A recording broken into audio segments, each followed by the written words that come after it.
जय Hind हॉटेलजवळ Mobitech mobile shoppe या दुकानामध्ये 31 डिसेंबर रोजी रात्री चोरी झाल्याची फिर्याद 1 जानेवारी 2025 रोजी सकाळी मिरज शहर पोलीस ठाण्यामध्ये दुकान मालक यांनी दिली होती। दुकानाच्या वरील छताचे पीओपी फोडून दुकानात प्रवेश करून दुकानातील 2 जुने वापरते मोबाईल फोन व रोख रक्कम 70,000 रुपये असा एकूण 84,000चा माल चोरीस गेला अशी फिर्याद आल्यानंतर पोलीस निरीक्षक किरण रासकर यांच्या मार्गदर्शनाखाली सहाय्यक पोलीस निरीक्षक अण्णासाहेब गादेकर गुन्हे प्रकटीकरण पथक हे आरोपीचा शोध घेत होते। त्यांना बातमीदारामार्फत माहिती मिळाली की सिद्धार्थ चौक इथे एक इसम संशयितरित्या फिरत आहे।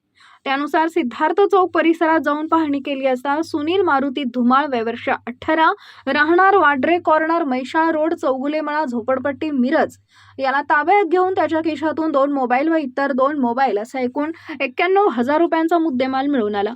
या आरोपीनं मोबिटेक मोबाईल शॉपी फोडली असल्याची कबुली दिली, त्यानुसार त्याला मिरज शहर पोलिसांनी अटक केली आहे।